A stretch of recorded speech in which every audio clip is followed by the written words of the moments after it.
My name is Joshua Gibson, and you are listening to the Philosophical Weightlifting Podcast, a show dedicated to promoting a message of critical thinking as it pertains to strength training, nutrition, and well-being. This is done through interviews with experts, high-level athletes, coaches, and people heavily involved in strength sports and athletic development. Pull up a chair, grab a coffee, and let's get on to today's podcast. Hello and welcome to this week's episode of the Philosophical Weightlifting Podcast. I'm your host, Joshua Gibson, and I'm very, very excited for this episode, mostly because it's kind of the intersection of, say, if we want to call it sports science, strength and conditioning, and then weightlifting. So kind of the three main areas of focus of the podcast, besides the philosophy and psychology part, which I'm sure we'll also get into quite a bit. So I think it's going to be a great episode to kind of discuss, different experiences within all three branches and then different opportunities and why Christian Carter, our guest today, has taken the path that he's taken. So Christian, as we start off every podcast, how are you doing? I'm fantastic, man. It's towny summer here in Harrisonburg. All the college students are gone, so I'm good. Awesome. And I think for people who aren't familiar, because, you're well known in my space because I'm in weightlifting, kind of the sports science space, and then strength and conditioning. For people who aren't familiar with your work, what you do, your background, let's just jump off with kind of how you got interested in sport in the first place. Sure.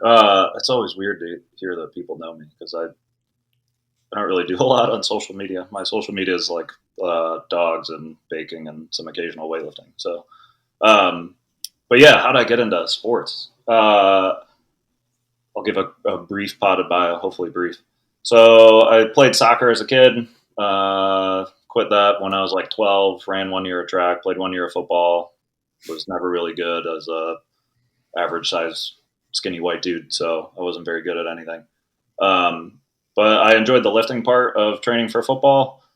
And one day my dad bought a magazine called Powerlifting USA, brought that home. He was like, I think you'd think this was interesting. My dad lifted weights. He did some powerlifting competitions when he was younger. And I read through it and I was like, oh, that's really cool. We went and watched a meet that was in the area and I was like, I want to do that. So high school, I switched to focusing on powerlifting.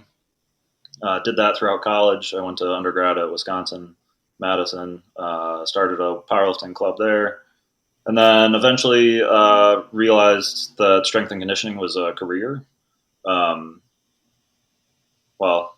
Flashback, I went to school my freshman year at Northern Colorado, sophomore year at Northern Illinois, and then the last 2 years at Wisconsin. While I was at Northern Illinois, I did powerlifting with the head strength coach at Northern Illinois, Matt Mangum. Who I have all the blame and credit for getting me into conditioning, because that's when I realized, like, oh, this is a job. Didn't know it was a thing before then. So at Wisconsin, I started interning in undergrad and realized, like, oh, these strength coaches use weightlifting derivatives. Like, I should probably learn how to do that. Tried to self-teach myself, which goes about as well as it normally does, which is to say I, hit myself in the forehead in the rec center and looked like an idiot. So that was that. Tried to teach myself. Wasn't really super good at it. Went and did an internship at Arizona State, where my main mentor is Ryan Reynolds, who's the head strength coach for the Kansas City Chiefs. Still one of my main mentors to this day. He gave me an article by Mike Gattone and said, this guy's in the Chicago area, which is where I'm originally from. And he said, you need to hit him up to learn about weightlifting. So transitioned into weightlifting, hit up Mike when I finished the internship. And that's kind of how I got into weightlifting. So went from being very average at sports to liking powerlifting, getting into weightlifting because I have an interest in strength and conditioning. And now here I am. So there's a little bit more after that, but that's how I got into weightlifting and sports. So yeah. Did your academics also reflect this kind of like budding interest? Was it, sports science, exercise science, sport physiology, that stuff? Yeah. So coming out of high school, I was like, the only thing I really enjoyed was PE. Like I was pretty good at school. But I just enjoyed playing games and running around and playing sports. So my freshman year as a PE major, And then I transferred to Northern Illinois, decided to switch to athletic training because both my parents were physical therapists. So I was like, okay, I'll dabble in AT. Did the observation hours for that and hated it. So I just switched to general kinesiology, exercise science, and that's what I did throughout academia: exercise science, sport physiology. Yeah. How was the direct experience interning and kind of experiencing strength and conditioning? How was that alongside kind of the education side of things? So I think most people have kind of different experiences depending on which route they tend to go. The mission of Weightlifting House is to bring the sport of weightlifting closer to the coaches, fans, and athletes. They're able to do this by supporting the Philosophical Weightlifting podcast. You can use the code PHILWL, that's PHILWL, at the USA Weightlifting House store. That will save you 10% off all products, including bars, straps, wraps, singlets, and anything else you could imagine. That is PHILWL, PHILWL, to save 10% off everything at the Weightlifting House store. And by supporting the podcast, you support Weightlifting House. Yeah, being a Wisconsin, like a major R1 research institution, the Kim department's entirely focused on aerobic stuff, obesity, smoking cessation, diabetes, all health stuff, because that's what brings in the funding. So they didn't really have anything for strength and conditioning. I actually remember in undergrad, in my ex-phys class, I asked the professor when we started talking about muscle physiology. I went to him after class and I said, "Hey, is there any way we can spend some more time like talking about this in class?" Because we literally had like 2 lectures on it, and then we were off of muscle phys. And he said, "Yeah, we pretty much know everything about muscle, so that's all we're going to talk about." Which, in hindsight, is not the case at all, and also pretty discouraging that you had a student come to you and said, "I want to learn more," and they just said no. So that was a little off-putting. But yeah, so that's what I did for undergrad, was just like everything I tried to read on my own. I attempted reading Super Training because everyone's at like it's the Bible of strength and conditioning, and I defy anyone to actually say they understand it. If anyone actually says they've read that book and understand it, they're lying. There might be parts you understand, but you do not understand the whole thing. I refuse to believe it. I did my master's in health performance or health promotion, emphasis in sport performance, which had like 1 or 2 classes. So not really an emphasis there. Everything was on my own reading stuff until I got to my PhD program, which I did at ETSU, like you did for your master's. So that was obviously much more strength and conditioning, sport performance, weightlifting focused once I got there. So which was cool to start with, to get in there and get to the program and be around all these people that are into strength sports, bodybuilding, powerlifting, weightlifting. It was nice and refreshing to finally be around people that had a similar interest.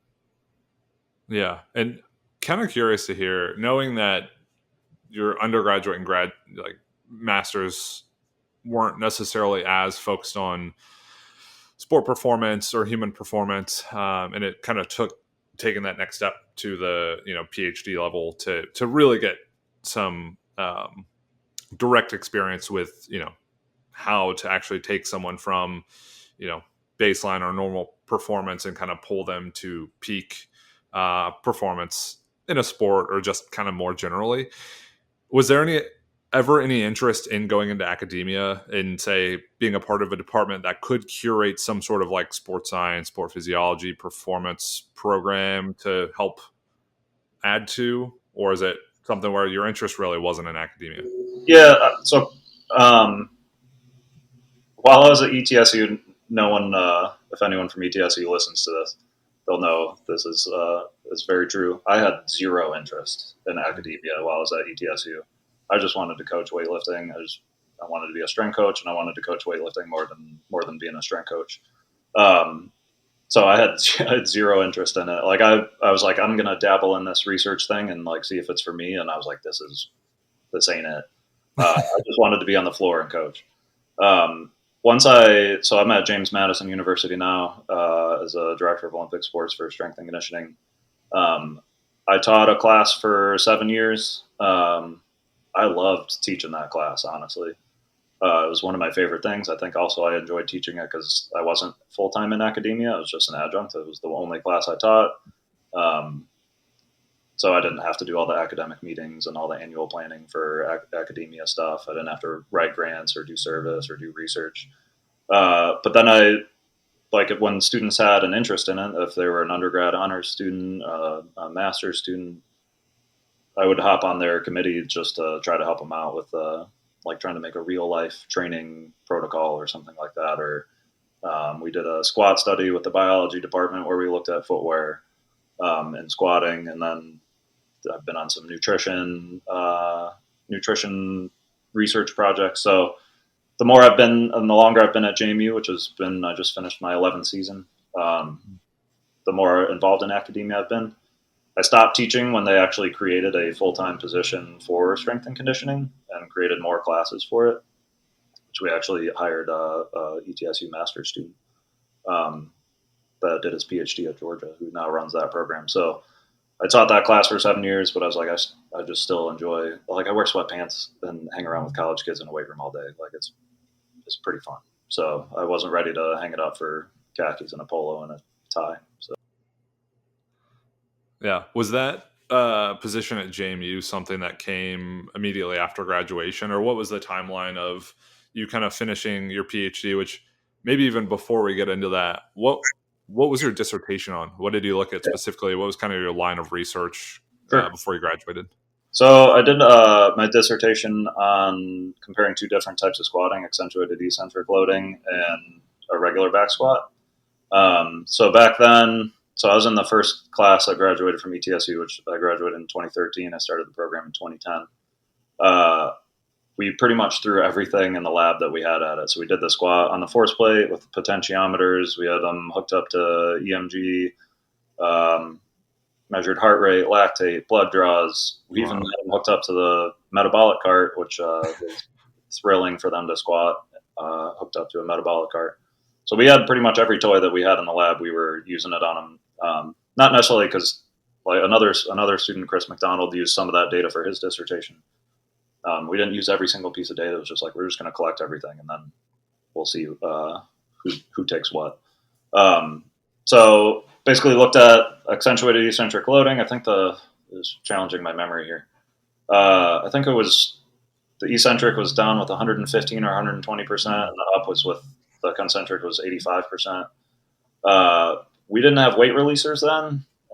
So we literally had spotters on the side. It was a momentary pause on the pin. Spotters on the side would strip the weight, and you'd stand like as quickly as possible at the same time, and then stand up as explosively as you could. So that was my dissertation, and unsurprisingly, we found that accentuated eccentric loading squats is harder, or increased like oxygen consumption, more lactate produced. But we found no benefit on the concentric values, which was what the hypothesis was, that we'd get more RFD, more force, more power, and we didn't.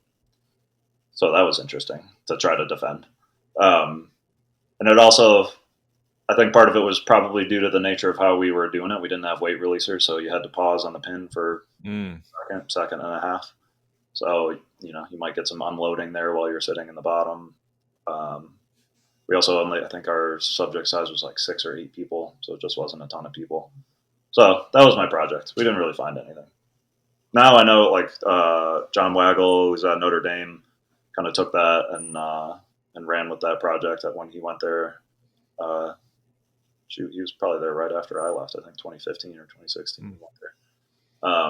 I know Tim Sukamel has done a lot of research on that as well. So I think they found more benefit using weight releasers and different protocols. Ours did not find any. Yeah. And what was, obviously you have an entire program dedicated to performance, sport physiology. How much do you feel like it changed your understanding of performance? And because, something I think about is, do you develop a complete or full understanding of like sport performance? So conditioning, everything that goes on in the weight room, all the variables that can play into sport performance. Like how much of it do you feel like you kind of picked up during your education, and then how much of it was kind of just in the weight room, interning or running the program, kind of like self-study? And I think the reason I've kind of this interest is I know how many people who listen to the podcast are current coaches, whether in S&C or weightlifting or powerlifting coaches, and then how many are students. And they kind of think like, if I go back to school, I'll learn so much more, as much as I need to learn, versus maybe an internship versus maybe just self-study and self-application. Right. So I would say, so since I was in the first class at ETSU, a lot of the focus was weight room strength hypertrophy. We didn't have Brad DeWeese back then, so we didn't get a lot of speed or conditioning stuff back then. Now I think that's a little different as the program grew. So I would say until ETSU, everything I learned was not everything. 90% of what I learned for sport performance strength and conditioning was self-selected of like my own text, articles that people sent me, interning, like resources that coaches would give me. Honestly, forums. This was pre-social media. I'd be on forums all the time. I didn't post a lot, but I would just like somebody post a link or like this book, whatever. I'd just go get the book and read it. Like I read Doc's books before I got to ETSU. I knew all about him. I read all his articles. So before ETSU, like 90% on my own. At ETSU, obviously, that's pretty much all we talked about. But then they like actually applying it in a coaching setting, entirely on the floor. They're like, you just don't know how to coach or interact with people until you're actually coaching and interacting with people. And I've said this multiple times to my classes, to other interns on another podcast. I'll tell it to anybody. I thought I was God's gift to strength and conditioning when I left ETSU and came to JMU. I was like, I'm a genius. I was so full of myself. I was like, I'm going to change the way this program runs. Everybody's going to love me. And that was not the case at all. I did not know everything. Like I was at the peak of Dunning-Kruger effect of thinking I know everything. And came crashing back to earth once a coach who has authority over you to administration tells you like, this is how we do things. And you're like, oh, I think that's a bad idea. And they're just like, well, I don't effing care. You start figuring out how to interact with people and finding common ground, trying to find the middle ground to get what you need and still satisfy what a coach wants, still satisfy what administration wants, but trying to do your best for the athlete. So you might come out of an academic program and be like, this is what all the literature says to do, X, Y, Z. This is like what's in the best interest and blah, blah, blah. It doesn't matter once you're actually, I mean, it matters, but it doesn't matter once you're actually interacting with people. And, an athlete comes to you whose mom is dying from cancer and they were at home for the last 3 days and they missed a couple lifts. And what do you do then? You're like, well, the sheet says that you should do this. And you're like, they haven't slept in 3 days or eaten. You're just going to force them to do the program. Or like, an athlete comes to you and has personal problems, like whatever, mom's sick, broke up with boyfriend, suicidal ideations. Like you're a poor man's counselor. As a coach. And I don't think that gets taught to anybody that like you have a lot of time with these athletes, even more so if you're in football or basketball. And you got to pretend to be a counselor and do the best you can. Obviously, refer out to appropriate resources when the situation is beyond what you can handle. But actually learning how to coach, I learned on the floor and realized very quickly that I don't know what I'm doing.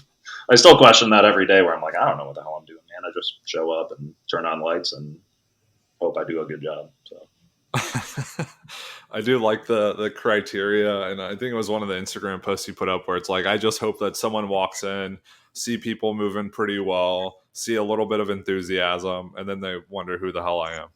Yeah, absolutely. That's entirely that's how I try to coach is like, I'm going to, like we have volleyball here right now for voluntary workouts, and there's 3 freshmen that are here for voluntary workouts. My job is like, I'm going to coach the shit out of you for a couple months, the first couple months you're here, so that like you have like pretty sound technique. The weights might not be heavy. Maybe we only got a 2.5 on the bar or something like that. That's okay. I don't care what the weight is, but I'm going to hopefully teach you how to do things well with like some effort. You got to supply the effort at the end of the day. I don't coach motivation. I think that's bullshit. I'm not here to rah, blow a whistle in your face, clap it up, and MF you. It's like, I'm going to give you what I think is the best program, explain like what to do and why we're doing it, and then you got to provide some effort. So, I'm going to teach you how to do a good job. And hopefully by the time you're a junior or senior, like, you don't need me. You just come in and say, what are we doing today? Here's what we're doing. Go do it. Cool. That's it. So, like, basically, you're just trying to coach yourself out of a job. Yeah. In my opinion, that's not everyone needs to coach how I do it. I tell all the interns we have to, I'm like, I don't want you to do things exactly the way I do it. Take what you like that I do and use it. Dismiss what you don't like. That's what I did. I did several internships and stuff. I took the stuff I loved and I thought fit the way that I could coach and my personality, and I dismissed the stuff that I didn't think fit. So, yeah. So that's kind of how I coach. Is like, I'm going to teach you how to do things well with hopefully good technique, and then you can just do it on your own. You don't need me. A lot of our athletes go home for the summer. I cross my fingers and hope you do the program, and if you do, you'll come back in shape. If you don't, well, that sucks. Hey, what's up, weightlifters? Danny here, founder of Onyx Weightlifting Co., a leather accessories company specializing in weightlifting gear. In our shop, we make gear that doesn't get in the way of your performance because we understand that hitting lifts requires your full attention. Our straps, wrist wraps, and belts are designed to be comfortable and reliable, so all you need to do is make lifts. Thanks for listening to our friend Josh's podcast. You can continue to support him by visiting our online shop at onyxstraps.com and using his code PHILWL. That's PHILWL at checkout. See you on the platform. Yeah, no, I think that's a great reminder, and to kind of have confidence in your coaching style too. I think because there's this idea of like you should coach a very specific way, or you come up under someone you tend to kind of model it after what they do. But it's like I was coached by Glenn Penlay for a while, and I was like, oh well, I'll just coach like Glenn. Like, I mean, he's obviously done a good job, and it's like, I'm not Glenn. I'm not like he passed years ago now, but I'm not some like 50 something like Republican, like gun toting, Fox News watching type person. Like I obviously have a different like feel and philosophy and approach, and I think letting that shine is important. And then it's also recognizing like, from my personal perspective, there's nothing wrong if you have a different style compared to someone else who's also doing an equally good job. It's like there can be variation or difference between the two. Yeah, I have a couple guys that I work with that are assistant strength coaches, and they're Matt Mitcheroni, our baseball softball guy, is a very type A personality, and I'm much more laid back. Cool, man. You coach him up, man. That's why I hired you to run baseball, softball. I know you know what you're doing. Go coach them up. Same thing, Matt Moad, our lacrosse and field hockey strength coach, is a super high energy guy. Like, it'll be 6 a.m. and he's ready to go. And it'll be 6 a.m. and I'm like, man, I'm not ready to go. I need another. And that's great. Like, I hired you for a reason. Like, you know what you're doing. You know how to coach these. Like, you know how to get a response out of these athletes. Go for it, man. I was like, I do it my way. You do it your way. We don't all need to be the same person. So. Yeah, and I think we'll get into the JMU gig after this, but someone who's mostly, at least before ETSU, a lot of it was like self-study, self-taught, just kind of that natural curiosity to understand sport performance. What were a few of your favorite resources you'd recommend to people who listen to this to find those like nuggets of articles, books, papers, podcasts, etc.? That's a great question. I got my bookshelf behind me with stuff. Some of these might be a little bit dated, and I could probably reference a couple newer ones. But probably one of the first ones that I read that really struck a chord with me was Zatsiorsky's Science and Practice. I remember reading that, and like, I'd never heard of rate of force development before. And I'm just like, I'm going to my dad because we weren't taught it in undergrad. I'm like, what the F is rate of force? I attempted super training. I would save that for much later in your career. Periodization, bump on half was a good one. Doc and Megs and Bill Sands. Oh God, what I think it's called, like Science and Practice of Resistance Training or something like that. Those were like probably the big three that I read when I was an undergrad and my master's program that really struck a chord with me. A lot of them were a bunch of other articles, like NSCA articles and stuff like that. Probably one of the best ones I read recently, like more modern-ish ones, it's an ebook, like, because everyone has ebooks now. was the 8-vector training system from Jordan Nusma. I think he's at the 49ers now. He used to be at Elon. Really good, like just brief-ish periodization scheme stuff, and then a lot more applied. I really enjoyed that one because a lot of like people just beat down the same stuff. That's probably what tangential. Why I have such a hard time with social media is like I don't really have an original thought, and I have a really hard time with self-promotion. I don't like attention on me. That's why I'm in strength and conditioning. I like to float in the background. Like you don't need to acknowledge me other than a paycheck. Like I don't want a bio on the like. I don't need articles about me. You don't need to take photos of me with a whistle in my mouth so I can post them on social media. Like I don't give a shit. I just want to coach and be left alone. So anyway, but yeah, those were probably 3 of the bigger ones. Hold on, let me roll back and look. Yeah, I mean, I read the NSCA text. We can talk about the NSCA if you want. Probably those are probably the biggest ones. I have a couple other ones in my office at work that were pretty good. That I didn't read the whole thing, but I selected chapters that were pretty good. And I think it was like training and development, high performance training and development, or something like that. Okay. If people are really interested, feel free to hit me up on social media or email me, and I'll give you some resources. I have a bunch of the class I taught for 7 years here at JMU. I didn't use a textbook. I just had selected articles on topics that I thought were good. I use them for our intern program now, and I think they're pretty good. There's a lot of like Schmidt-Blaker and some Doc Stone articles and some Mujica articles. So yeah, I looked more for. I have a whole library of like 1,000 some articles that I didn't read all of them, but I collected a lot of articles with the intention of reading them when I was younger. Comey, I photocopied a 600-page textbook from Comey when I was an intern at Arizona State. Because the PDF didn't exist at the time. So yeah, like Bosco, like all the old ones. Like people are doing good stuff now in the current world, but it's a lot of stuff that was already demonstrated in the 60s, 70s, 80s. Well, and I was going to ask because with the proliferation of social media, everyone's kind of name is out there, and you mentioned a lot of great coaches that you either worked with or are there any people you kind of push people towards? Actually, you mentioned Jordan. I did like a really short internship with Cal and the football team, and Jordan was there right before he got hired by the Niners. And he's like, "Oh yeah, I wrote this book," and I was like, I know nothing about this guy, so it's actually funny you bring his name up. Fantastic book. I utilize. I'm like, it's such a like simple system that you're like, why the hell didn't I come up with it? Like everything any new stuff I try, I'm like, this is so simple. Why couldn't I think of this? Yeah. And he just formulated a really good system and like, it's great, man. I did that, and I was like, I utilize it with soccer and volleyball now. It's like multi-directional stuff. Great book. So I would definitely recommend that. Okay. And then for people who maybe everyone listening could shoot them a follow. Do you have any like?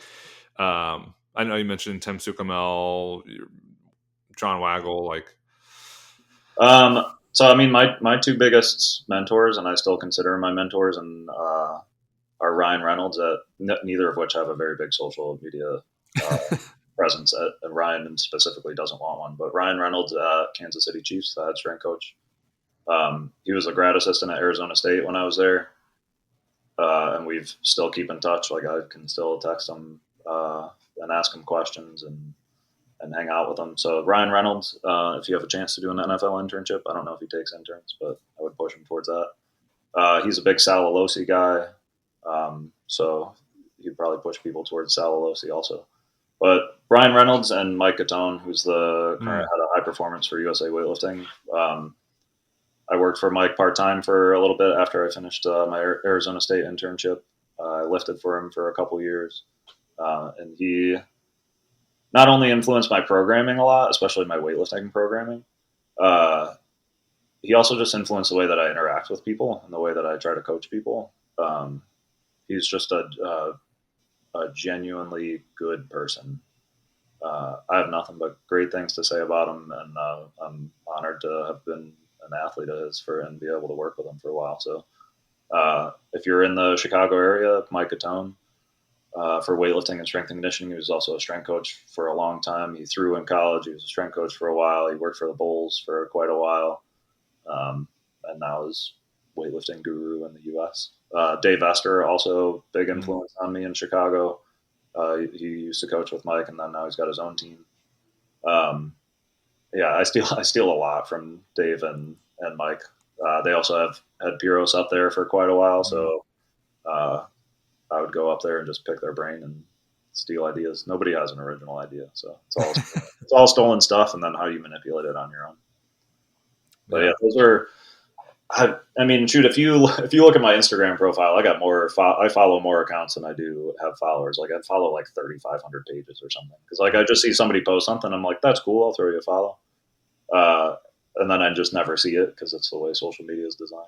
Like you just, there's no way I can see 3,000 plus accounts. Yeah, those are the ones that are off the top of my head. I could probably tell you more, but I like a lot of those guys. I actually have a list somewhere on my computer of resources for coaches and textbooks to follow. But so if you're an intern and interested, happy to pass that list along. Awesome. And I think this is like perfect because now we can kind of segue into your time at JMU and how so was that your first gig as like S&C, and were you the director kind of straight out or? Yeah. So I did my master's at Virginia Tech. I was a grad assistant there. And I couldn't get a job finishing my master's. I was applying to jobs and I wasn't getting any bites. I wasn't even getting phone calls or an email back. So in my mind, I was like, I got two options. I can continue on to ETSU and do this PhD program because like I'm kind of good at school. And I just think it would be cool to be called doctor.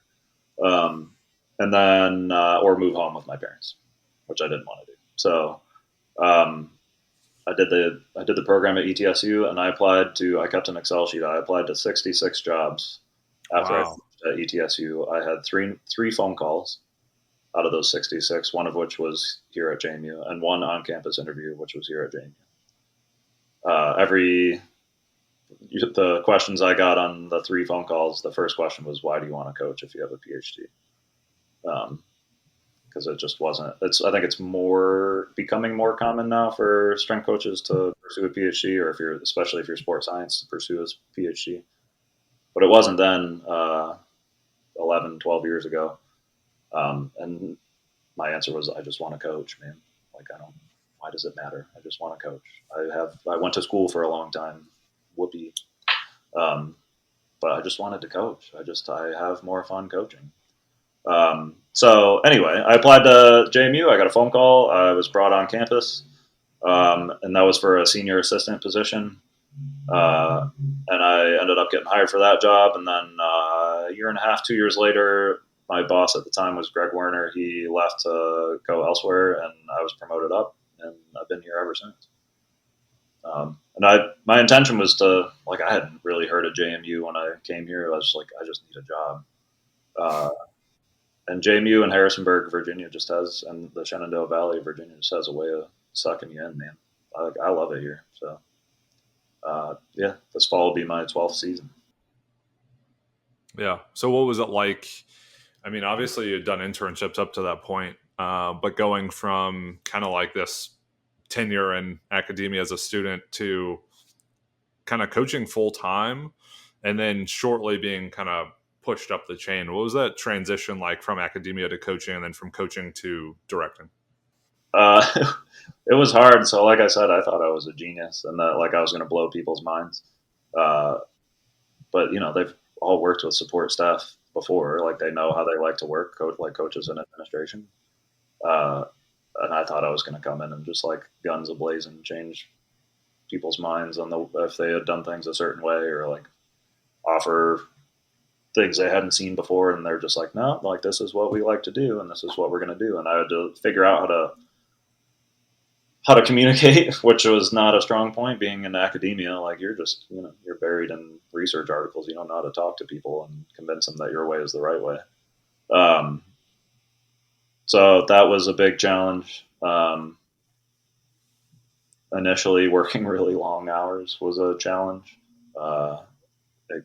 strength and conditioning can cost you a lot socially and relationship wise, and it did for me too. But I got a pretty good gig now, and I've kind of shaped it over time. You just kind of chip away at what you think is the right thing to do and the way you want to do things.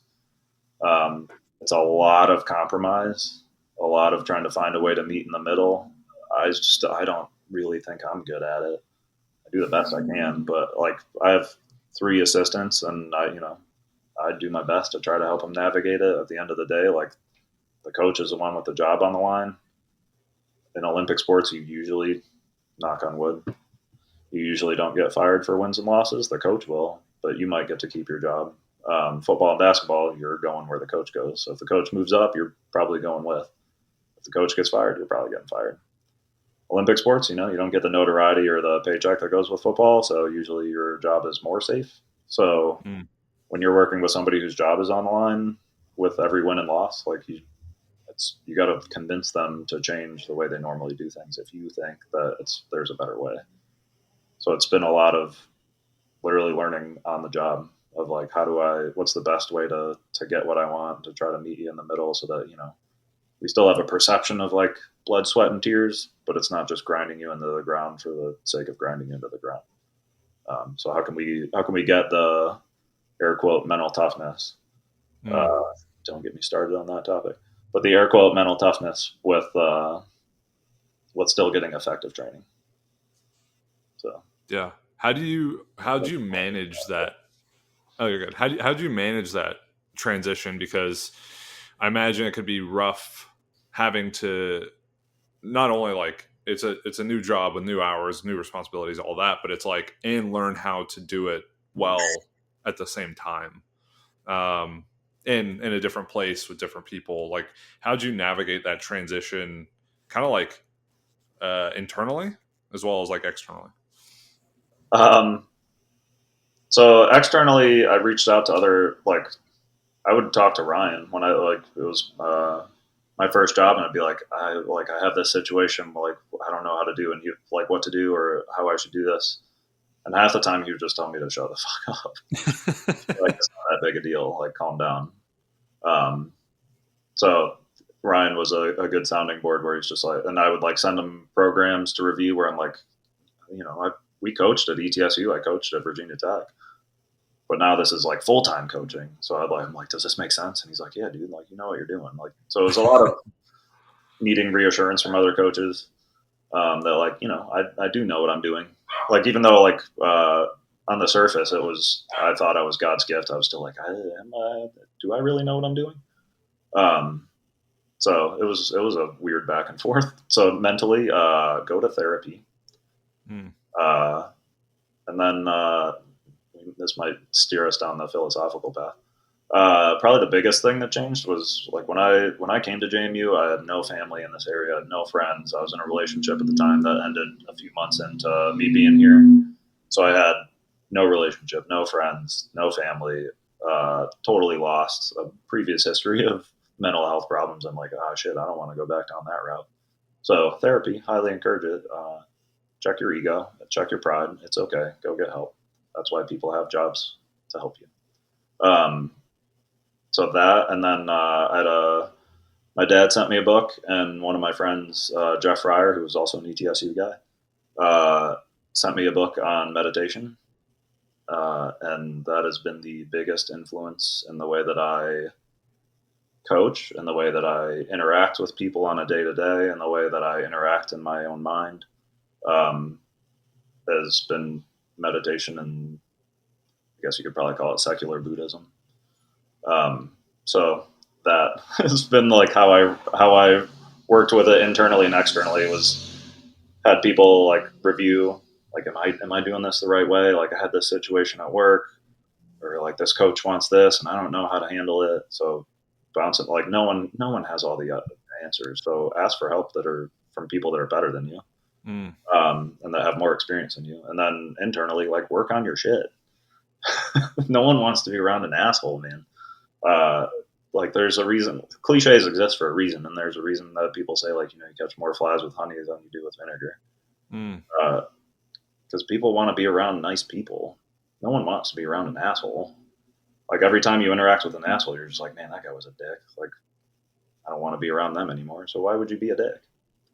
And that'll probably come as a surprise to any ETSU people. Like, Israel would always joke that, like, if you want somebody to give it to you the real deal of, like, telling you to, like, stop being a bitch or, like, sack up and do something or something, like, go to Christian, he'll be a dick to you.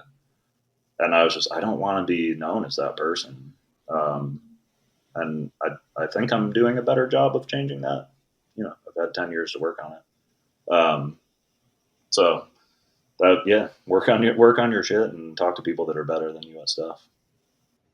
Yeah, and I think there are a couple of paths I kind of want to explore that. I think from a coaching standpoint, that kind of runs counterculture to what we would stereotype as sport coaching, and in S&C too. I mean, it's super masculine and very in your face and a lot. And coming from my perspective too, where that's not my demeanor. Like, I'm much more laid back. I've coached weightlifting for a really long time and powerlifting. I've coached mostly female competitors, so it's like not really screaming at them, yelling at them, getting super aggressive and boisterous about everything. So how's your experience been trying to, is it different approaching it from that, like, much more mellow standpoint than that stereotypical strength coach or sport coach? Express the passion that defines you. At Virus, we understand that when it comes to performance, the slightest edge can mean the difference between winning and losing. Each product is designed and tested with performance in mind. This principle inspired the technology that is infused into our apparel.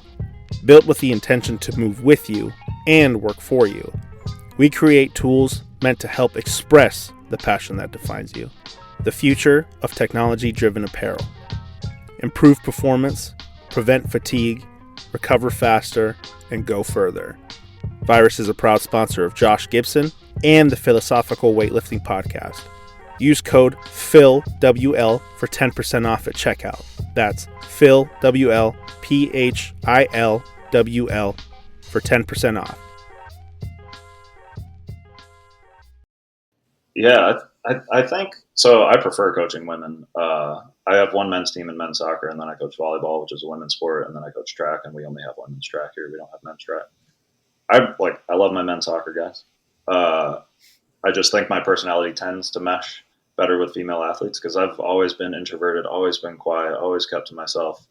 Even at Arizona State, like, my biggest criticism was, like, say something, yell, scream, hype these guys up, and I'm just like I feel very uncomfortable. Like, rah rah, clap it up.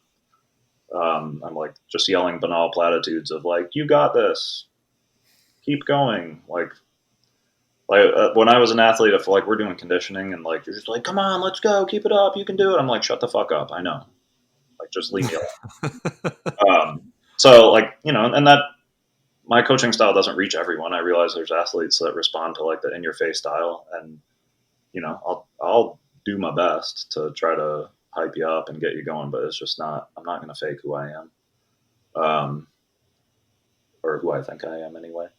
So it's all like, I don't like raising my blood pressure. I don't like arguing. I'm not going to yell and scream. Like, there's plenty of exits if you don't want to do the lift or the sprint session or conditioning session. There's plenty of exits. You can leave at any time. So I'm not there to coddle you, and I'm not there to yell in your face and MF you either. I totally got tangential to what the question was, but how has it been to coach in that manner? I think and I don't want to put words in the athlete's mouth, but I think the reason I can be effective, or I have been effective for a lot of people, not everyone. I'm sure there's plenty of athletes and coaches and support staff, people that I've worked with that are like, Christian's a douche. Okay, I don't care if you judge me in one way or the other. If you think I'm awesome, great, cool. If you think I'm a dick, great. I don't really care. I'm gonna just keep doing me, and you should do you. But I think a reason I can be effective or have been effective is that, especially today's athlete, maybe this is different in the Bobby Knight 1982 time, but they get asked to do a lot. It's like, people think D1 athletes are like they get everything handed to them, especially now with NIL. I don't work with people like the NIL. My athletes or the athletes that I work with get is like they get like free coffee. Like they're not raking in tens of thousands of dollars. So like they get asked to do a lot. There's a lot that they get asked to for practice. Coaches are very demanding, as they should be. Practice is hard. Doing community service is hard. They are asked to do more for academia. It's always do more, do more, do more, do more. And I'm going to ask you to do some hard stuff. We're going to lift heavy. We're going to lift explosively. We're going to do some hard fitness. We're going to do some sprint work. I'm going to ask you to do a lot too. But I also realize, if you were up till 3 a.m. Studying for the 3 tests you got today, and we're training at 6, like today's session might not go well, and I need to adjust. And telling them like, yeah, man, like I get it. Like, that's not the way you should do it every day. Some days you do have those, and you got to just be honest with me of what you got. If all you have is 70%, I just ask that you give me all of your 70%. And that might not be the weight that's on your sheet, and we got to adjust. That might not be all the reps for speed work, and we got to adjust. And it's not because you're soft. It's because I'm trying to get good quality, effective training without burning you out. And vice versa, when you come in and you're just like, I just killed this presentation. Like I got an A on this test. I had a fantastic practice today. Like coach gave me a compliment. Awesome. Let's take advantage of that. And like, let's go a little bit heavier. Let's add another set. Like you're feeling yourself. Let's take advantage of it. So like I operate on both. Like I give, I'm still old school in that I like paper and pencil. I haven't transitioned to the apps yet. I like to be able to write on sheets. I like them to be able to write comments on the sheets. I get a lot of feedback off of doodling they do and little quotes that they write on there that open up the doors to communication. But I give a range of reps and a range of weight, which is something I started doing a couple of years ago. Before it was just like, yeah, you have 3 sets of 6 today at 145 pounds. Now it's you have 3 sets of 4 to 6 from 130 to 150. So like you don't feel good, take the lower end. Like you just came in after a 2-hour practice where like you just got the shit ran out of you, or like we're playing 11v11 at soccer practice and you're just gassed or something. All right, maybe we go on the lower end. If you come in and it's fresh and you're feeling good, like practice wasn't hard, cool, man. Take advantage of the higher end. And not every set needs to be the same, so you just give me what you got. So I just try to, the way I do my best to be consistent, honestly, as a person and as a coach. And like no matter what role I step into, if I'm boyfriend, if I'm coach, if I'm the person in line at the grocery store, I try to be as consistent as I can in the way that I treat you and the way that I interact with you. Everybody's gonna, go up and down around their norm, around their average. But, some days you just don't want to talk to everybody. Other days you're super excited and you want to talk to everyone. I just try to be consistent in the way that I treat people and the way I interact with people. And I think that's paid off. That's what I've worked on personally, which I think is hopefully carried over to coaching is, I don't want to be a dick. I want to treat you with respect, and I want you to give me your respect also. So yeah, that's a very long-winded answer. I have no idea if I answered it. I apologize if you're listening to this. I just like to talk. So no, I think it's very insightful because I think it kind of opens up a different side of the coaching discussion. And I had on Newton Chang, who was like a national level powerlifter, national champion, and he's a director of performance and health at Google. But we basically talked about like mental health and therapy and kind of having those conversations. So I think it actually interesting. This kind of follows it, which I will kind of push a little bit more on you mentioned, I think the books you received, and I noticed like where a lot of the quotes come from. And when I got into kind of like, I don't know, philosophy, but like philosophy and psychology, it was more like the Eastern kind of philosophy, religions, which has influenced a lot of like modern day psychology. So I think it's always cool to kind of like hear people talk about that stuff. What's your experience been like with more like I think you said secular Buddhism? Like, what does that mean to you? Oh man, I love where this conversation is going. This is all I'm into. I would say for the last several years is spirituality. I'm not a religious person. I would probably claim to be an atheist. I still I think I'm still an atheist. But I'm more spiritual. I go to a weekly meditation class. I just did my first retreat a couple weeks ago. I wear beads and rings, and I'm like you mentioned earlier. Like I go out of my way to be the antithesis of stereotypical strength and conditioning. I got sparkly JMU strength and conditioning T-shirts made for our staff. I do everything to not be macho because I just think strength and conditioning has enough douchebags, and I'm not trying to be that. How has that path been? So I could talk about this for the next hour if you want. So the first two books that got me into this, when I got these books, I was skeptical of everything, especially anything that you didn't have data to provide. Like came out of ETSU, and like everything needs to be supported by science. So if you didn't have hard data to back you up, I was like, nope, not listening to you. So the first book I got from my dad was called Relaxation Response, which I think was written in the 70s by a couple like Harvard. I don't know if it's Harvard specifically, but Harvard-esque Ivy League like MDs. And it just talks about how breathing affects physiology and how you can control your breathing and how that'll affect your blood pressure and your heart rate. It wasn't woo-woo in any sense. There was no real spirituality to it. It was literally just physiology of breathing and how it affects you, which is funny that was written, I think, in the 70s or early 80s. And now breathing is back in vogue. It's like, yeah, I mean, people have been doing this shit for a few thousand years. And we wrote books about it decades ago, but now we have lots of people that say you need to put tape across your mouth and learn how to breathe. I digress. You can edit this part out. There's a FedEx truck outside my house, and my dogs might freak the fuck out. So if they do, I might pause my talking while the dogs scream their face off. So that was the first one, and I was like, okay, like this is speaking to me of data and science to back up, like, oh, if you just control your breathing, it can help with your anxiety and calm you down. And I was like, all right, I'm in it. And then the other book I got from Jeff Fryer was called 10% Happier by Dan Harris, the ABC News anchor. And he was the same way. Like he had a Coke addiction, he had a panic attack and meltdown on live TV that he talks about in the book. And he talks about how he was placed on the religious beat for ABC. And he's like, I'm an atheist. What am I covering the religious beat for? Like, I don't want to do this. And he covered like a meditation retreat or something like that. And it changed his life. And I was like, okay, well, this guy's a skeptic. Sounds a lot like me, minus like I didn't have a drug addiction or a meltdown on live TV, but like the skeptical atheist of everything. And I was like, okay, well, it worked for him. I got this other book that says breathing works. I'll try it.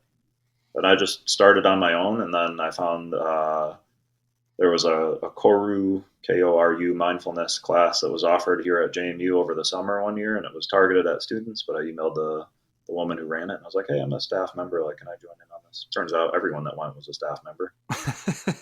There were no students there. So it shows stress levels of adults these days. And that was my first, like, guided kind of introduction to stuff. And I was like, I like this. And, like, we read a book along with it. We read John Kabat-Zinn's, oh, God. It was a John Kabat-Zinn book, and I can't remember what it's called. It'll come to me eventually.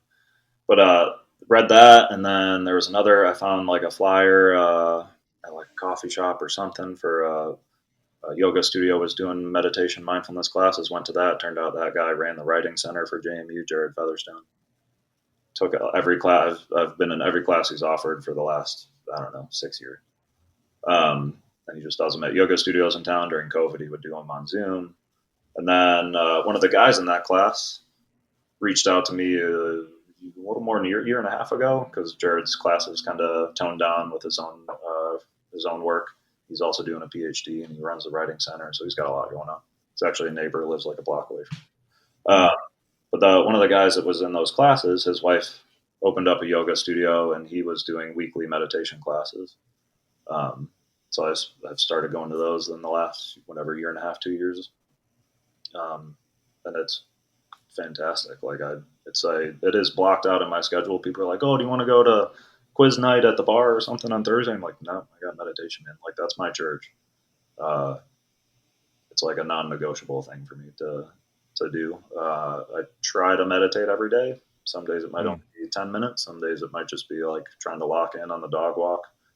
Other days it's usually 20 is what I aim for. And then I did my first, it was just a day-long meditation retreat a couple weeks ago. Fantastic.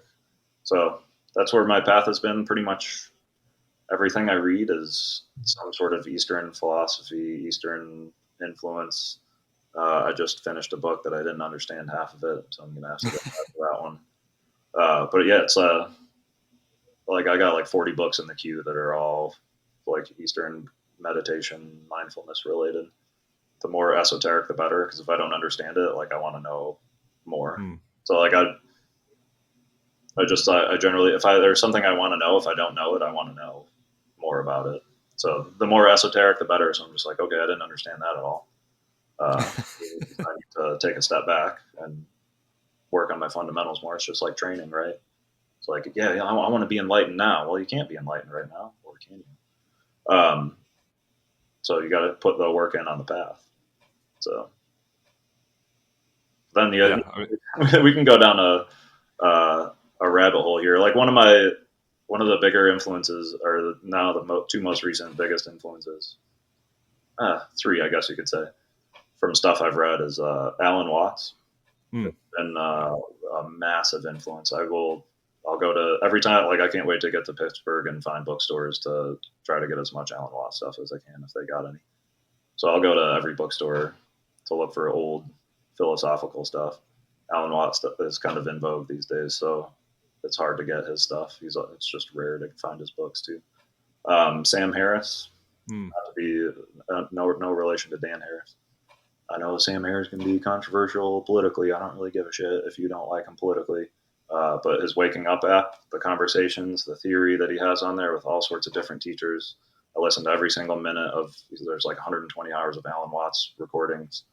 Listen to every single one of them. I listen to a talk every single morning on my dog walks. So the Sam Harris Waking Up app, massive influence. The way that Sam teaches, like non-dual Dzogchen stuff is like Advaita is kind of the path that I've been on recently because it just kind of resonates with me more than just like Sam says.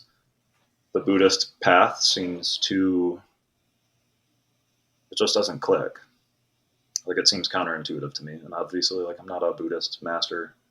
And I'm sure a monk would tell me that I'm wrong, but it's like the fact that there is a goal to move along the path and to move deeper into these jhanas, and it just doesn't make sense. But I'm like, I thought the point is to not have attachment, but I have attachment to this path that I need to be on. So versus just like the open awareness of everything already is. And if people are listening to this that are not into it, they'll be like, what the F? But Alan Watts, Sam Harris, and Sri Nisargadatta Maharaj, I think is how you say his name, wrote a book. Well, he didn't write the book. It was all translated or transcribed conversations called I Am That. J. Krishnamurti, another one. So a lot of the stuff from like the 70s, 60s, 70s, 50s, 60s, 70s. So yeah, those are my ones I'm on now. I just finished a book by I can't even pronounce his name, but he founded a sect of Buddhism called like Kadampa meditation. He was a classmate with the Dalai Lama, and then like kind of Dalai Lama went his path, and this guy opened a Kadampa meditation society, and I read one of those books, and I didn't understand half of it. So gonna have to try that one again at a later date. So yeah. I actually I love it because I like 2015 I started because I went to college initially and dropped out. It was actually for athletic training, but I didn't want to be an athletic trainer, so I like dropped out. Went to community college, got an associate's degree, and then when I started my undergrad, it was originally going to be neuroscience, but the advisor I had was more like computational sciences, and I'm not a math person really. So I was like, I don't want to do that. So I did exercise science, but that's when I started getting into Alan Watts, and I have like a blog where I would write a lot about like Alan Watts meets like Skinner meets Freud meets weightlifting, and I was just like super interested in all that stuff. So I've read tons of Alan's books and listened to tons of conversations, and I think it's interesting because I've kind of followed that same through line, obviously a different one, but more to like modern day like psychotherapy and humanism, and kind of like taking the Eastern philosophy and putting like a science polish on it. I love it. I think it's incredible. One question I would have, and I think this is relevant for people who are kind of trying to find their own uniqueness as a coach, weightlifting, powerlifting, strength coach, or person in performance, is how do you take that stuff that you read about and attempt to understand and know and integrate it into your own life as someone who interacts with people in different contexts and situations with different roles and stereotypes? Because being in the weight room and practicing mindfulness, I'm sure, is something not a lot of people would ever connect or think about. Sure. Yeah, I will say I don't claim to be good. I'm certainly not claiming to be enlightened or anything. I just think I'm a little bit nicer than I used to be. And that's still a work in progress too. So how to integrate that into coaching? I think one of my good friends, he used to teach sports psychology here. He's now the head of sports psychology for the St. Louis MLS team. His name's Greg Young. He's a fantastic sports psychologist. He worked with a couple of my weightlifters, Troy Freeze and Victoria Elizardo, to help them with their mental stuff related to weightlifting, and like managing injuries and managing the way that you approach the bar. So I took a lot from him, and then tying, the hardest part is how do you make the way that I think now as a 40-year-old relatable to a 19-year-old? When I was 20, I tried to kill myself. So like, the brain of a 19, 20-year-old is much different than my 40-year-old brain now. So how to make that make sense is a great question. Don't have the answer to that one. And especially in a large team setting, I don't have a great way of getting the message necessarily across. And it's a lot more individual conversation. So if you actually watched me like in a session with 25 soccer guys, I'm not yelling and screaming and running around and WWE slamming chairs and stuff like what you see on ESPN. That's not how I coach. I'm going to walk up to like each rack and just kind of check in on people. And 95% of what I talk about with them is unrelated to strength and conditioning. It's just checking in on them like, oh, like, how's your class going? Like, you had that presentation, right? How'd you do on it? Oh, cool. Like, oh, you failed it? That's not good. Let's talk about that. Or like, it's just a genuine, like, rather than like, hey, what's up? How you doing? And they're just like, oh, good. And you're like, okay, good. Like, do you genuinely want to know how they're doing? Because, if you really ask people, like, how are you really? Like, how's your heart feel? You might get some different answers than just like, I'm good. And then you just pass them in the hallway and see you later. So trying to actually be present with them, and be with them while they are talking to me, So like there might be, this weight room's a chaotic place when you got 25, 30 people. If you got a football team of 50 people going, like it's a chaotic place. So being aware and having an individual conversation while weights are slamming and music's blaring is a challenge. If it turns into something serious, it might just be like, hey, like, let's touch base after this lift is over. Like, that's a little crazy right now. I'm like, I don't want to make you cry in the middle of the weight room. And then, so that just from a personal standpoint is just trying to have more meaningful conversations that you're actually with the person, and listening to what they have to say. It's, my girlfriend will attest, it's one of my biggest faults that I will listen to your story and then I want to white knight it. I want to help. Like I'm like, I think I might be able to help here, when really, like, I should just let you talk. And if you want my help or guidance, then I've got trying to get better at like, would you like advice, or do you just want to talk? Or like, I don't know if I have advice. Sometimes I'm like, I got nothing for you on that one. Like, I'm going to have to defer out. So having more meaningful personal conversations, really being with the people that I'm with, which is a challenge when it's 25, 30 people, easier when it's a weightlifting group of 2 or a track sprint group of 6. It's easier to be with people. But then, like, from an actual applied setting in a weightlifting standpoint, this is what I try to repeat as we have nationals coming up here. It's weightlifting. Like, we're just playing sports, man.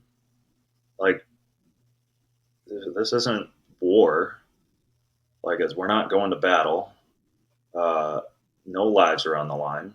Like, we're here to have fun. That's why you started playing sports as a kid, because it was fun to do with your friends. And at some point along the line, we lose that when it becomes about, like, when it comes to higher and higher performance. Now money's on the line, right? Now your contract is on the line. Now your social media NIL deals are on the line. So at some point, like, the fun gets removed from it. And I have fun every day that I show up to work. Like, I try to repeat that. I try to have an environment that people can come and have fun in. They can be themselves. They can let loose. You can dance in between sets and stuff. I'll film a TikTok with you. I don't care. Like, just be yourself. Like, it doesn't need to be that serious. Like, yeah, when it's, when Troy's going for 180 kilo clean and jerk, like, yeah, lock in, and I'm going to yell at you of, like, let's effing go, because let's get the adrenaline going here. You got to attack it. But if you miss the lift, like, okay, you missed the lift. Like, yeah, it sucks, man. Like, I'm not going to tell you it doesn't suck. Like, especially if, an international team position's on the line, or a podium's on the line, a PR's on the line, it fucking sucks. But this is where I think the mindfulness comes in, is nothing lasts. So if you set the world record and you won an Olympic medal, fantastic. Very happy for you. That feeling's not going to last. And honestly, like, that feeling's probably going to be gone by the time you get back to the hotel. You'll be on the podium, national anthems playing. You're like, you've never felt this way before. And then, all right, we're done. Next session. Now what? Right. So it's the same thing for good things and bad things and neutral things. Is they will appear, they'll persist, and then they'll fade away. So, like, we've had issues in the past with Troy having a hamstring thing. We've hopefully addressed it. But even whenever you encounter an injury, like in any sport, you're going to have injuries. Weightlifting is no different. You're going to have injuries. It won't last. It might feel like it'll last forever. You're like, God, I can't get this back pain to go away. I can't get this knee pain to go away. It won't last. Rest assured, it will not last. It could be the end of your career. Some injuries are the end of your career. But even that won't last. Like, your depression over your career won't last. Because even if people are like, well, Christian, you're full of shit. I've been depressed for 10 years. Like, it does last. Shut up. You don't know what you're talking about. Okay, if somebody tells you a joke and you laugh, in that moment, you're no longer thinking about being depressed. You're no longer thinking about how you missed that lift. But then that laughter will fade away. And, you'll go back to being sad or depressed or angry, or thinking about how you missed a lift or how you didn't catch that ball in the game-winning drive or something like that. Right? But the very nature of the mind is that those things will not last. And that's what I try to rest in, is that, like, when I'm coaching you, like, shit might hit the fan, and, like, maybe we bomb out. I've coached people that bomb out. I've bombed out. It sucks. All you want is one more chance. And then you got to wait 3-4 months to get your next chance. But you'll forget about it, or it just fades away. Right. So that's how I try to approach applying mindfulness in at least a weightlifting context, is that those things aren't going to last. And vice versa. Like, when you get that chance to step on the podium, or step on the platform, you really got to appreciate it, because it's not going to last. You get, oh gosh, who posted it recently? God, I can't remember. Somebody posted about, like, you're going to your first nationals meet. Like, you trained 4 months, 6 months since the last time you competed to have those grand total of 30 seconds on a platform or something like that. Like, appreciate it. Like, take a moment during intros to, like, look out and be like, oh my God, this is, like, really cool, man. Even if you're, like, if it's U23 or U25s or something, and it doesn't have the notoriety, and you're lifting on a Wednesday and, like, no one's there, who gives a shit? Who cares if it's a packed crowd or if no one is there? Like, just appreciate that you get to step on a platform and you get a chance to compete and see what you can do, because it's not going to last. Like, you could go 6 for 6, set PRs across the board. Fantastic, man. Now it's tomorrow and the meet's over. Did you appreciate it, or was it just a blur? So that's how I try to approach it. That's a very long-winded answer that I don't think answered anything again. So No, I thought it was great. I thought it was really insightful, and I'm always appreciative that the conversation can explore a lot more of the being, a coach, being a person side of things than just what's typical, which is kind of the, X's and O's and plyos and sets and reps. Everyone does high volume further away from a competition, and they taper to higher intensity and low volume. Everybody does clusters. Everybody does complexes. Everybody's doing no foot and no contact and muscle. That like we all do the same stuff. Like it's just like a chef. Like some people are really effing good at cooking, and you can go to a 5-star Michelin restaurant, and other people are grilling in the backyard. And it doesn't mean you can't use the same principles to be good at it. It's a skill like anything else. Some people are really, really good and some people aren't. I think I'm somewhere in the middle. I think I'm a decent coach. I don't think I'm the greatest coach, but I don't think I'm shitty either.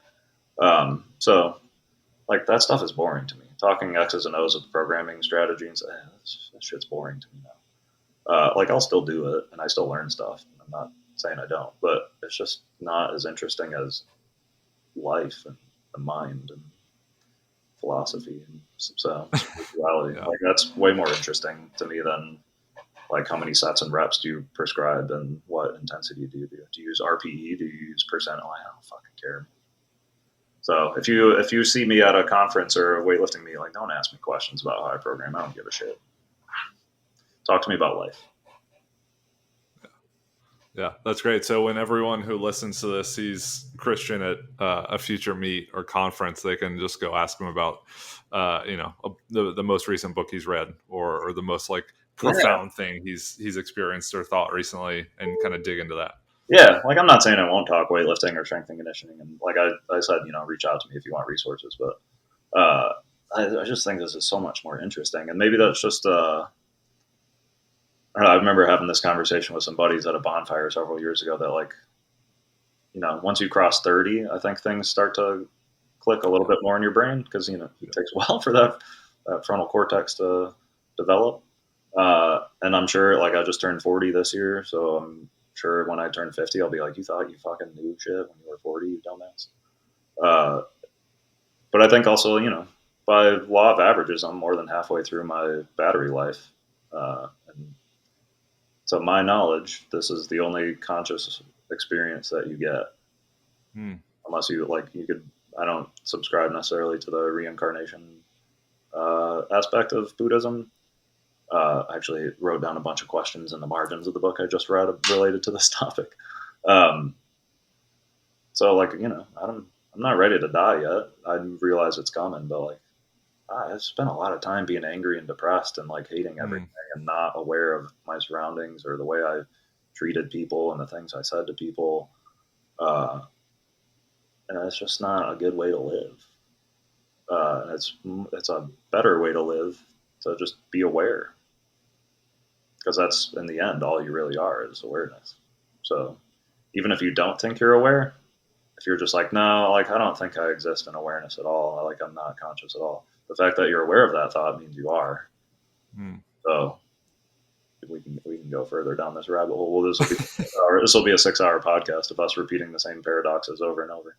But it's just so much more interesting of like how the mind works and how people perceive things and the way the mind changes. What is the mind? Like what is consciousness? Like it's just so much more interesting than how many sets and reps do you do of power snatching below the knee. Well, I feel like we both found and I'm sure this extends to a lot more people in the space, but like we both found an interesting career profession where it's like all about what you can move and how quickly you can move it. Yes. When in like, I was really interested in that for a long time, read all this theory and put it into practice and written thousands and thousands of programs and seen thousands and thousands and thousands of lifts, coached hundreds and hundreds of people, if not thousands.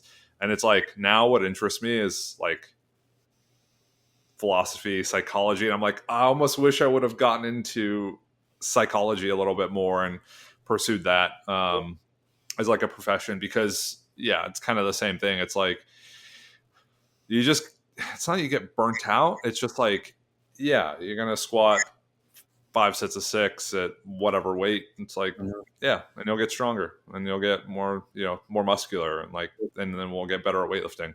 But like the questions that are unanswered, which is kind of like questions extending from consciousness and how all of these things have like come to be, like those are super fascinating. Yeah. I'm like, man, the universe is expressing itself as like you getting to put a bar over your head. Yeah. What the fuck is that?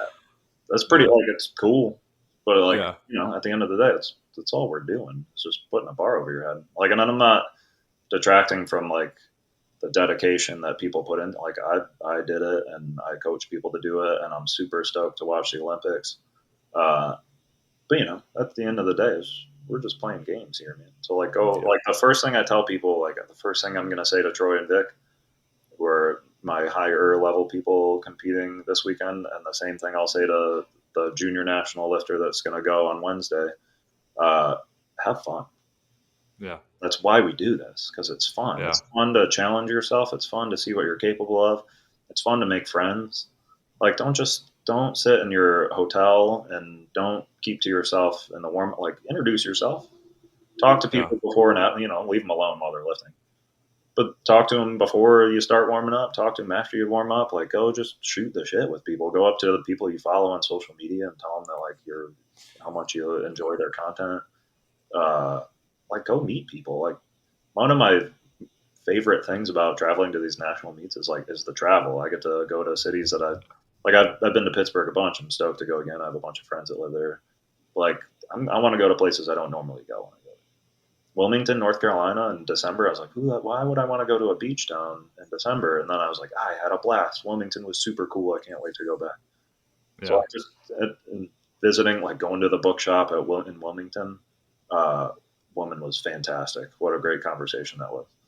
Like, you just get to meet all these different people, and like everyone has their own story. Everyone's lost in their own head. So like just genuinely asking the cashier wherever you're checking out, like, how are you? Like, how's your day been? Like, what do you have planned this weekend? Like, people want to be listened to. Yeah. So give them a chance to talk. Like, you give me a chance to talk, and honestly, I was like, this is only the second podcast I've done. I don't really enjoy attention. I put off the Central Virginia one that I did with Jay for like 8 years. That's one for a long time too. And I was like, man, I don't know, man. No, people don't care what I have to say. But I'm like, I'm just talking to you right now, and you and I have the same interests. So I'm like, hell yeah, man, let's talk. Like, I want to talk to you so that you hear what I have to say, and I want to hear what you have to say, because like we're all in the same interest. So people just want to be listened to. So give them a chance to talk.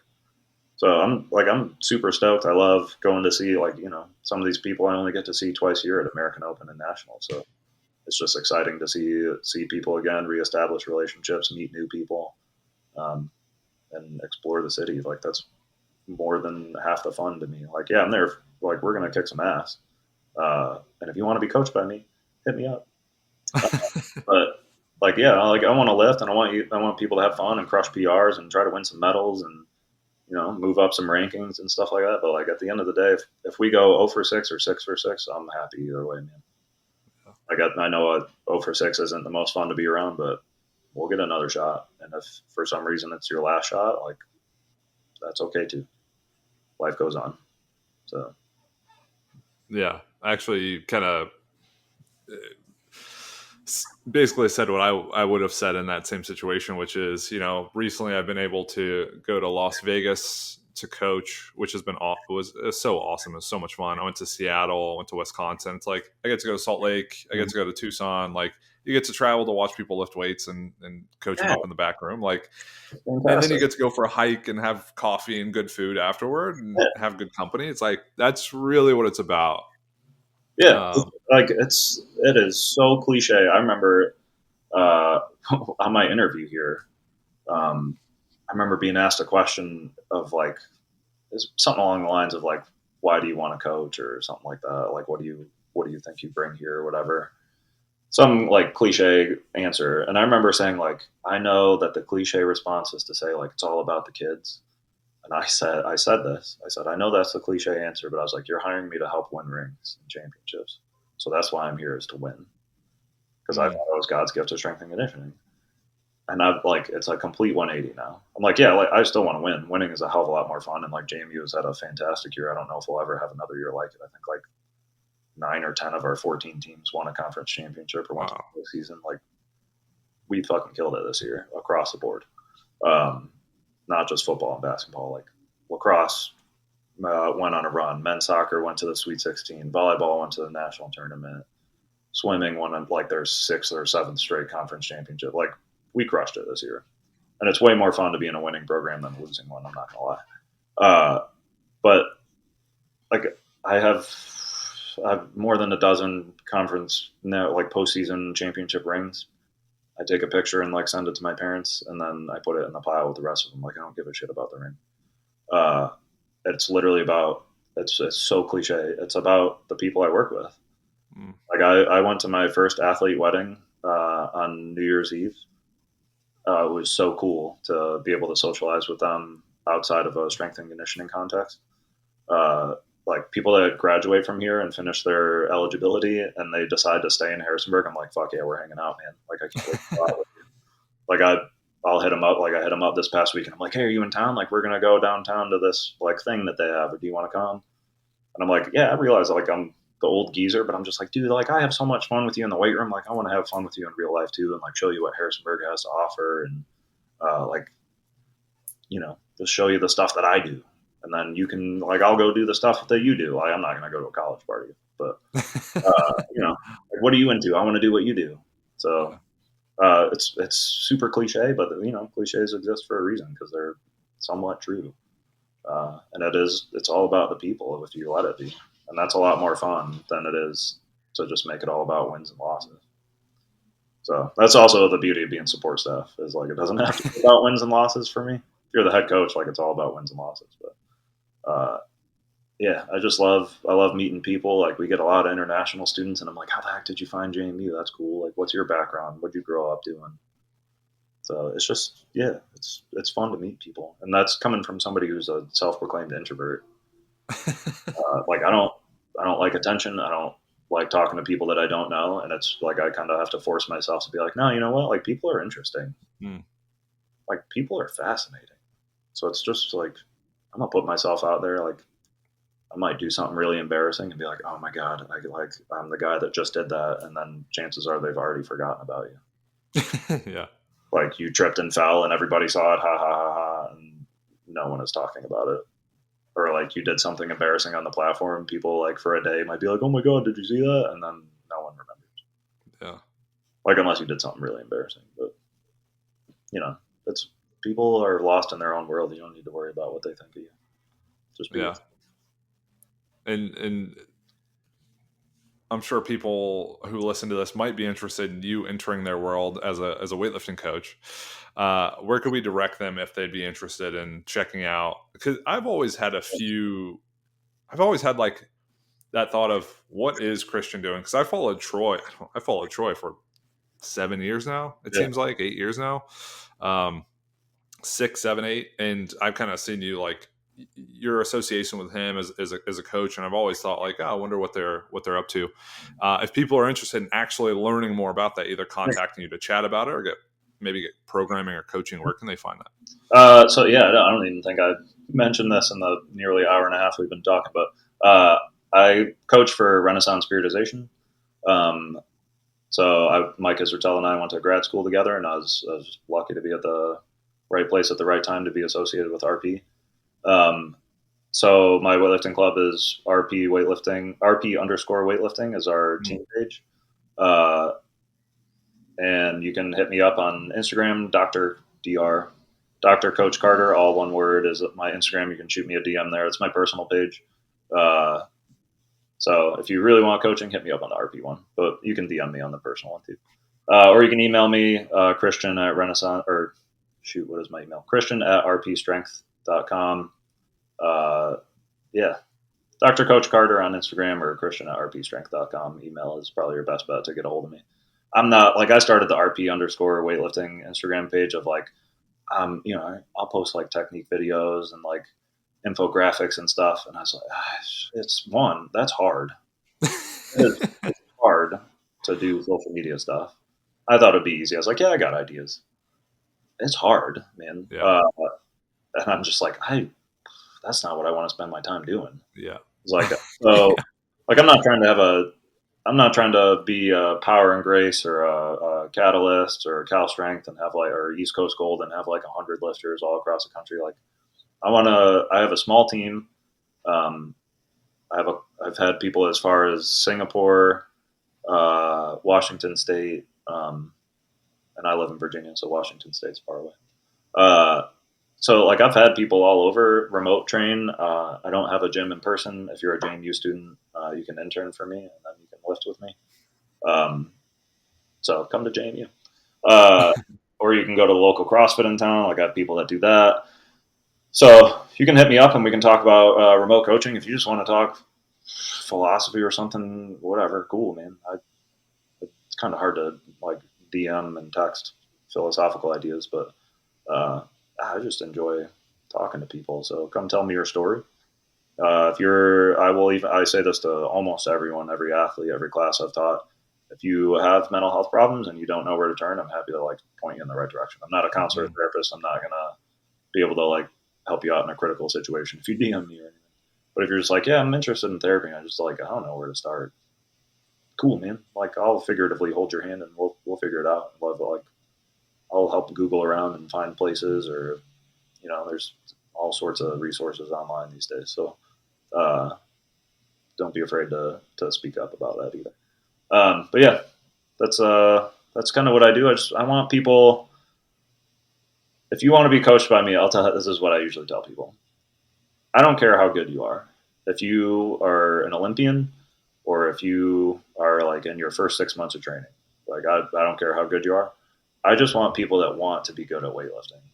So if you're like, oh, I play rec league basketball and I want to do weightlifting to get better at my basketball, I'm not the guy for you. If you're a CrossFitter and you're like, oh, I just want to like work on my weightlifting for 3 months and then go back to CrossFit, I'm not the guy for you. And I'll be real with you too. If you send me videos and your technique is like remote coaching, like you got to have some stable technique to have success with remote coaching.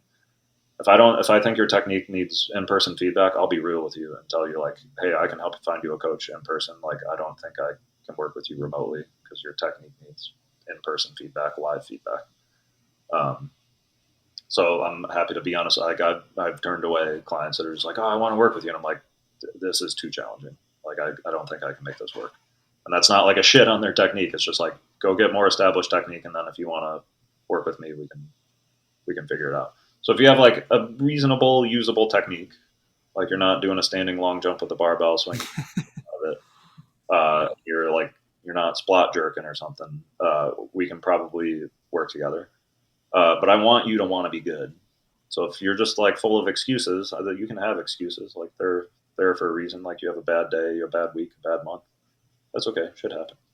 But I want to work with people that want to be good. And that generally narrows down like my pool, because people are like, oh yeah, like I do this as a hobby. And I'm like, yeah, weightlifting's a hobby. No one's making money on this. Well, some people are. Not a lot of people are. But like, you still got to want to be good. Like, you still got to want to bust your ass. You still got to want to go into the gym at 6 p.m. after you got off a hard day of work and give all of the 70% that you got. If you come in and you're like, dude, Christian, I just had a like super stressful day. Like, I don't think I can hit these numbers today. Cool, man. What can you hit? Let's do that. Or you're like, man, my back is killing me. Like, I don't know if I can squat today. Cool. You got a leg press or a belt squat? Let's work around it. And like that goes for injuries too. If you suffer an injury, it's going to happen. It's weightlifting. It's or like anything else. You're throwing heavy ass weight around. Injuries are going to happen. I'm not a PT. I'm not an athletic trainer. Like, this is a sport like anything else. Really good athletes have a team of people. So like, I'm happy to talk psychology and philosophy and stuff like that and try to like get you on my mental approach, or like, if you need me to, like, I'm not afraid. Like, I've called out some of my weightlifters of like, that shit's not going to fly, man. Like, a lot of coaching, like, if you have pretty good technique, a lot of my coaching is just like, dude, you fucking put the bar over your head. Like, we don't need to think about like balance and midfoot pressure and like like the bar is 8 centimeters away from your center, blah, blah, blah. Fucking put the bar over your head and be ready for it. Like, have some goddamn toughness. Like, sometimes that's what it takes, and I'm not afraid to do that. Like, I've done that to a few of my listeners of like, oh, you know why you didn't miss that, or you didn't make that one? Because you were fucking soft. Put the fucking bar over your head. So, like, I'm not afraid to do that. Not to say that, like, that's not my usual go-to, but there's a lot of it that's just like, dude, you cannot go. I told this to a couple of my younger weightlifters. You cannot walk up to the bar and have a doubt in your mind of like, I don't know if I can do this. I don't know if I can rack this bar. I don't know if I can get under this. And I straight up told them both. I was like, if you have a doubt in your mind about approaching that bar, do not take that attempt. Like, there's nothing that irritates me as much as watching somebody Clark. First of all, insulting name, if you know the story behind it. Second of all, don't fucking doubt yourself. Attack. The worst thing that happens is you miss the lift.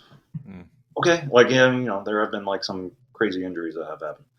But the worst thing that happens is you miss. Okay, and the best thing that happens is you make the lift. Okay, and like, you might as well go fucking attack it. Like, you got into weightlifting because the sport is to lift as much as you possibly can. Why would you put a weight on the bar that you're like, oh, I don't know if I can do it? Didn't you get into the sport to see if you can lift it? Fucking have some toughness. Like, why did you get into this if you're going to be afraid of the bar? Don't be afraid of the bar. The bar just wants to sit on the ground. It's got no moral and ethical value. Fucking just lift it. If you miss it, okay, you missed it. Now let's figure out why. Maybe it's because you were soft. Maybe it's because you swung the piss out of it. Maybe it's because your first pull sucked. Like, whatever. Like, well, that's what my job is to figure out. Right?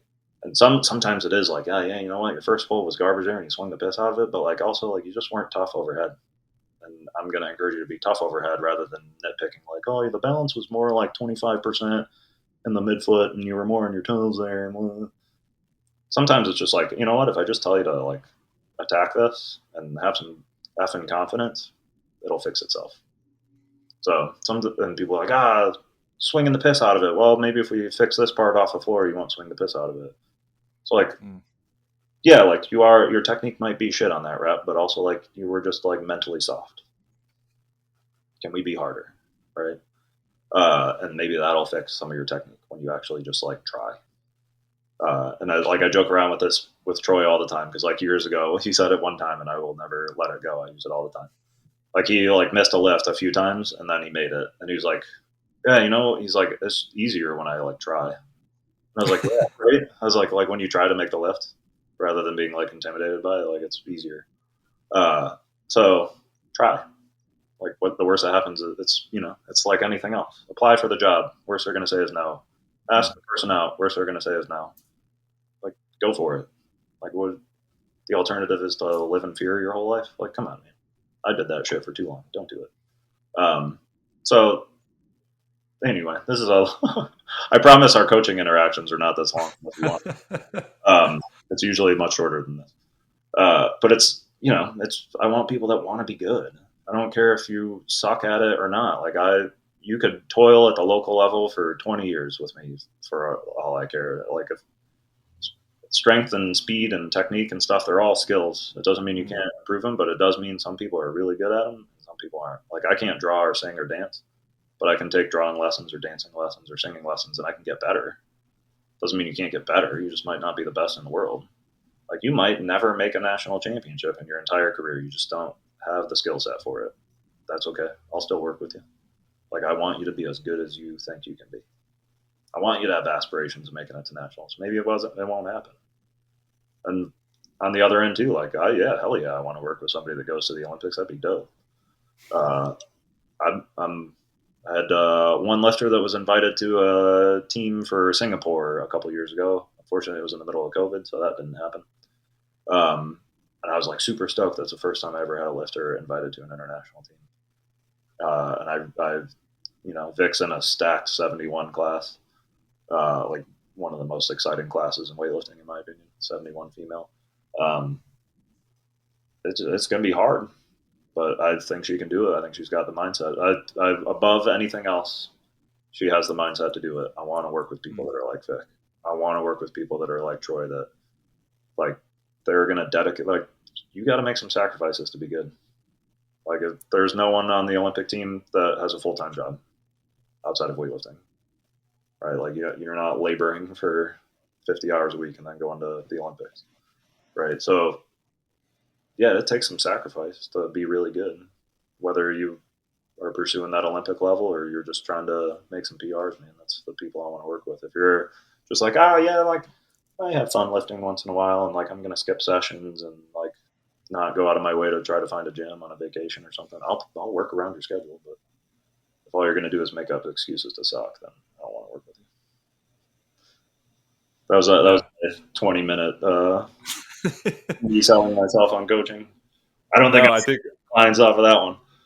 No, I think if that resonates with anyone, I think if anything, it's going to resonate with the coaches who kind of have. I'm sure a lot of us share a similar perspective, Yeah.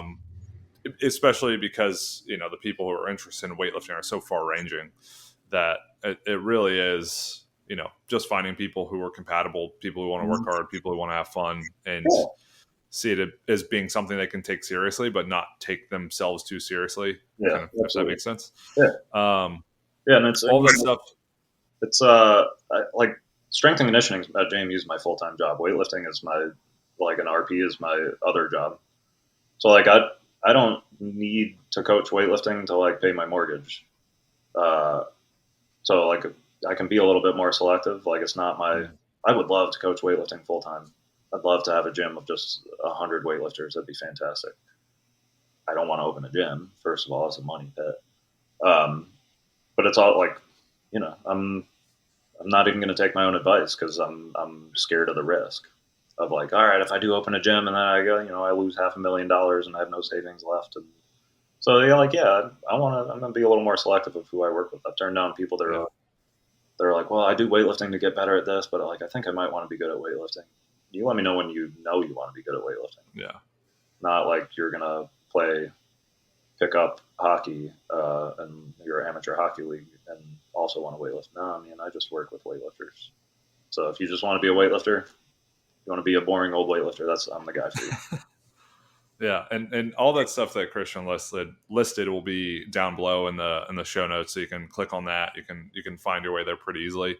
If people are interested in following me and checking out everything I have to offer, it's Josh_Phil WL. It's PHILWL. The podcast is on Instagram. You can just search for Philosophical Weightlifting. It's Philosophical Weightlifting everywhere else. And until next time, we'll catch you guys on the next episode of the podcast.